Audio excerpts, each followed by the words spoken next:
Alexander pope রচিত বিখ্যাত দার্শনিক কবিতা এসে অন ম্যান। এই কবিতাটি প্রকাশিত হয় 1733-34 এই সময়টিতে।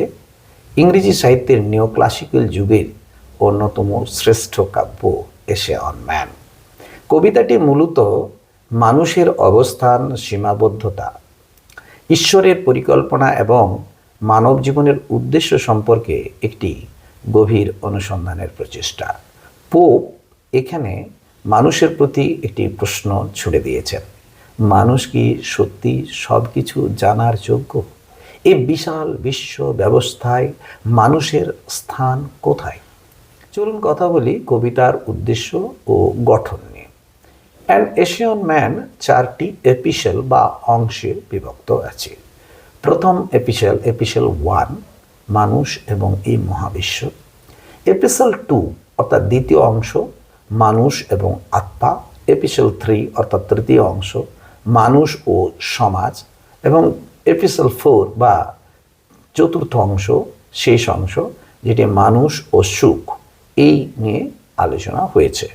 কবিতাটি হিরোইক কাপলেট ছন্দে রচিত, অর্থাৎ প্রতি 2 লাইনে রাইম এবং আয়াম্বিক পেন্টামিটার। কবিতার প্রধান উদ্দেশ্য হলো ঈশ্বরের পরিকল্পনা, ডিভাইন অর্ডারকে ব্যাখ্যা করা, মানুষের অহংকার ও অতিরিক্ত জ্ঞান লিপ্সার সমালোচনা এবং মানুষকে নিজের সীমা বোঝাতে শেখানো। এবার চলুন গল্প করা যাক এপিসেল 1 প্রথম অংশ নিয়ে, যেখানে মানুষ এবং মহাবিশ্ব নিয়ে আলোচনা করা হয়েছে। এখন আমি তারই পর্যায়ক্রমিক একটু আলোচনা করার চেষ্টা করছি। এখানে মূল ভাব কি না, এপিসেল 1-এ মূল ভাব হচ্ছে মানুষ এই বিশ্ব ব্রহ্মাণ্ডের একটি অংশ মাত্র, সব কিছুর কিন্তু কেন্দ্র নয়। ধারণাটা হলো the great chain of being. Pope বিশ্বাস করতেন যে ঈশ্বর একটি শৃঙ্খলা, অর্ডার তৈরি করেছেন। যেমন সেই শৃঙ্খলাটি কি? প্রথমে গড, তারপর সেখান থেকে এঞ্জেলস, তারপর সেখান থেকে হিউম্যানস, তারপর অ্যানিমালস, তারপর প্ল্যান্টস, তারপর ম্যাটার। মানুষ এই শৃঙ্খলের মাঝখানে অবস্থিত। তাই মানুষ না দেবতা না পশু, দুইয়ের ঠিক মাঝামাঝি। এখানে এই দ্বিতীয় এপিসোডটিতে তো কয়েকটি গুরুত্বপূর্ণ উদ্ধৃতি আছে যা আজকেও দিনেও প্রচণ্ড মানুষের কাছে গ্রহণযোগ্য এবং মানুষ ভালোবাসে। যেমন, know then thyself, presume not God to scan, the proper study of mankind is man. মানুষের উচিত ঈশ্বরের রহস্য জানার চেষ্টা না করে নিজের স্বভাব ও সীমাকে বুঝতে চেষ্টা করা। এবার আসি দ্বিতীয় এপিসোড মানুষ এবং আত্মা। এপিসোড 2 বা দ্বিতীয় অংশ, যেখানে মানুষ ও আত্মা এই নিয়ে গল্প আছে। মানুষের অন্তর্দ্বন্দ্ব এখানে তুলে ধরা হয়েছে।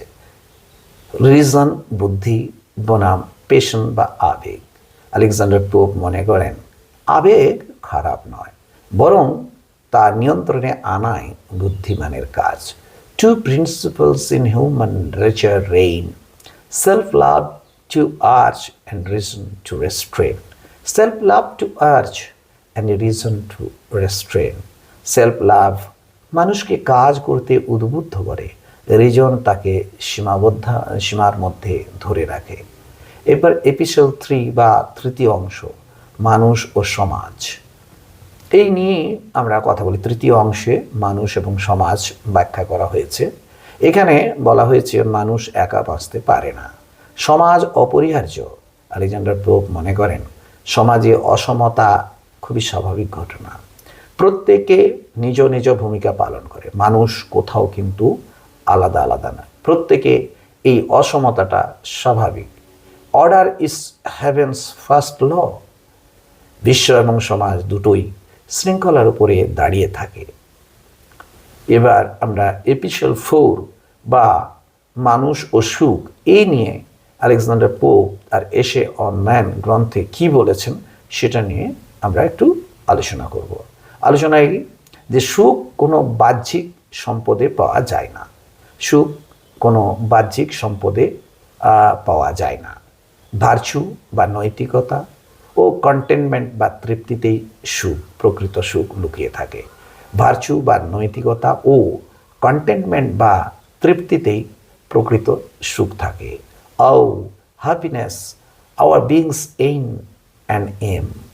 পোপ বলেন, ধন, ক্ষমতা, জ্ঞান সবই ক্ষণস্থায়ী, নৈতিক জীবনেই চিরস্থায়ী সুখ দেয়। কবিতার ত্রুটি নিয়ে এবার একটু আলোচনা করছি। এই কবিতাও প্রত্যেকটি কবিতার মতোই বা এই কবিতার বিষয়বস্তু অন্যান্য কবিতার মতোই ত্রুটিমুক্ত হতে পারে না। কিছু ত্রুটি আছে যা পরবর্তীকালে আলোচিত হয়েছে এবং বিভিন্ন ক্রিটিক্সরা আলোচনা করেন। যেমন এখানে পোপ মনে করেন হোয়াট এভার ইজ রাইট, অর্থাৎ অতিরিক্ত আশাবাদ। ওভার অপটিমিজম, সমালোচকরা বলেন যে দুঃখ, অন্যায়, যুদ্ধ সবই কি রাইট? মানব যন্ত্রণার প্রতি উদাসীনতা দ্বিতীয় একটি সমস্যা যেটা উপেক্ষিত হয়েছে এই গ্রন্থে। দারিদ্রতা, শোষণ, অত্যাচারের বাস্তবতা উপেক্ষিত হয়েছে। অতিরিক্ত দার্শনিকতা অর্থাৎ এক্সট্রিম ফিলসফি এই কবিতার একটি অন্যতম ত্রুটি। সাধারণ পাঠকের জন্য কবিতাটি অত্যন্ত কঠিন। এবার আমরা আলাদা করে কিছু কথা বলতেই পারি। কবিতাটির বেশ কিছু লাইন আছে, কোটেশনস, যেগুলো অত্যন্ত গভীর এবং আজকের যুগে সমান প্রবাদের মতো কাজ করে। যেমন, the proper study of mankind is man, whatever is right, order is heaven's first law, hope springs eternal in human breast. এই লাইনগুলো ইংরেজি সাহিত্যে অমূল্য সম্পদ, আজকেও বহুল ব্যবহৃত এবং উদ্ধৃত। এখন পোপ তার সমসাময়িক যুগে এবং পরবর্তীকালে বেশ কিছু মানুষকে প্রভাবিত করেছিলেন তার লেখনী দিয়ে। যেমন প্রথম স্যামুয়েল জনসন, ফরাসি দার্শনিক ভলতেয়ার এবং 18th সেঞ্চুরি মরাল ফিলোসফার্সদের। মরাল ফিলোসফি ও পোয়েট্রিতে এক অন্য ধারা আনা হয়েছে। নিওক্লাসিক্যাল চিন্তাধারার পরিপূর্ণ প্রকাশ আমরা দেখতে পাই আলেকজান্ডার পোপের এশিয়ান ম্যান কবিতায়। সাহিত্যকে শিক্ষার মাধ্যম হিসেবে তিনি প্রতিষ্ঠা করেছেন।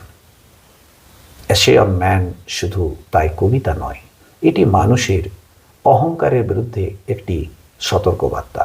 মানুষকে শেখায় নিজের সীমাকে চিনতে শিখতে হবে, ঈশ্বরের পরিকল্পনার প্রতি বিনয়ী হতে হবে, নৈতিক জীবন বেছে নিতে হবে। এই কারণেই কবিতাটি আজও প্রাসঙ্গিক এবং স্মরণীয়।